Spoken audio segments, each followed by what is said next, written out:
Thank you, Presiding Officer. I wish to begin by thanking my colleague Fulton McGregor for securing this debate. And I echo his frustration that perhaps we weren't able to have it in the evening, but it's important it does go ahead. As Fulton outlined, the history of why we have UN International Day for the Elimination of Racial Discrimination is well known. It's 21st of March 1960 was, of course, the Sharpeville Massacre, a massacre of protesters protesting against the egregious and horrific pass laws which were fundamental to the apartheid system in South Africa. And I think it's very apropos as well that we should be having this debate, because 2018 is, of course, the 70th anniversary of the Universal Declaration of Human Rights, but it is also the centenary year of the birth of Nelson Mandela, and indeed it's the 25th anniversary of Mandela's visit to Glasgow. And I would just want to add my support to the Nelson Mandela Scottish Memorial Foundation, which is campaigning under the auspices of the legendary Brian Filling, our honorary consul for South Africa and a giant of the Scottish anti-apartheid movement.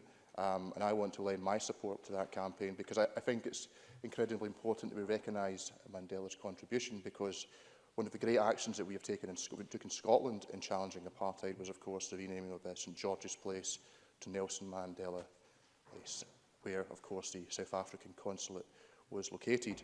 And what that, I think, speaks to a broader issue, is Fulton mentioned about the structures of racism, but there's still the literal physical structures.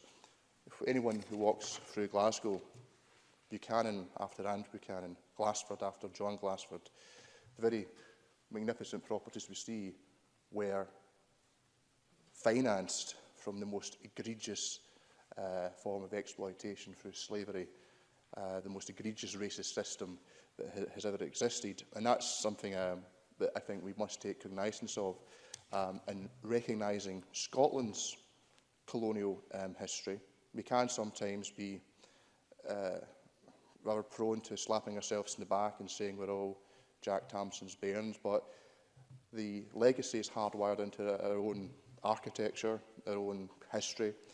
Certainly within my own constituency of Renfrewshire South, Milliken Park after James Milliken, the McDowells of Castle Semple and Lochwinnoch, the Houston family, all with prominent connections to the slave trade.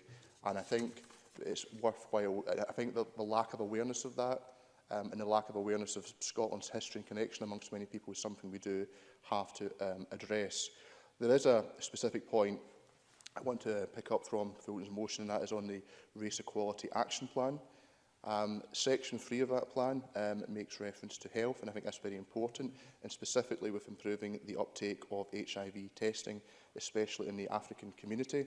As a co-convener of the cross-party group on bloodborne viruses and sexual health, we have met with representatives and community workers from the African community who are doing tremendous work. I would also just want to highlight the importance of hepatitis C. This is a particular issue for our South Asian community.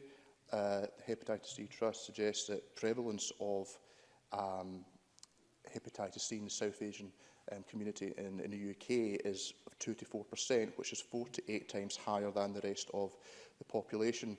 So this, again, is an important issue to take into consideration. It's something I'll certainly be highlighting in a members' debate I'll be hosting later this year on HCV. The final point I would just want to make is that, having looked to the past and considered Scotland's past in regards to colonialism and racism, I think we have to realise that this is a present issue. My colleague Hamza Yousaf and his Sawar have been subjected to horrific abuse and slurs and statements, and I stand united with Anis Sarwar and Hamza Yousaf and everyone in opposing and deploring these actions and these words. And I think in the environment we are in looking forward, in an age of a very sort of vitriolic populism in politics right across the globe, where we are seeing many communities and migrant communities be targeted and being attributed blame for economic inequality, we must redouble our efforts to eliminate racism and to eliminate it at its root cause. Thank you.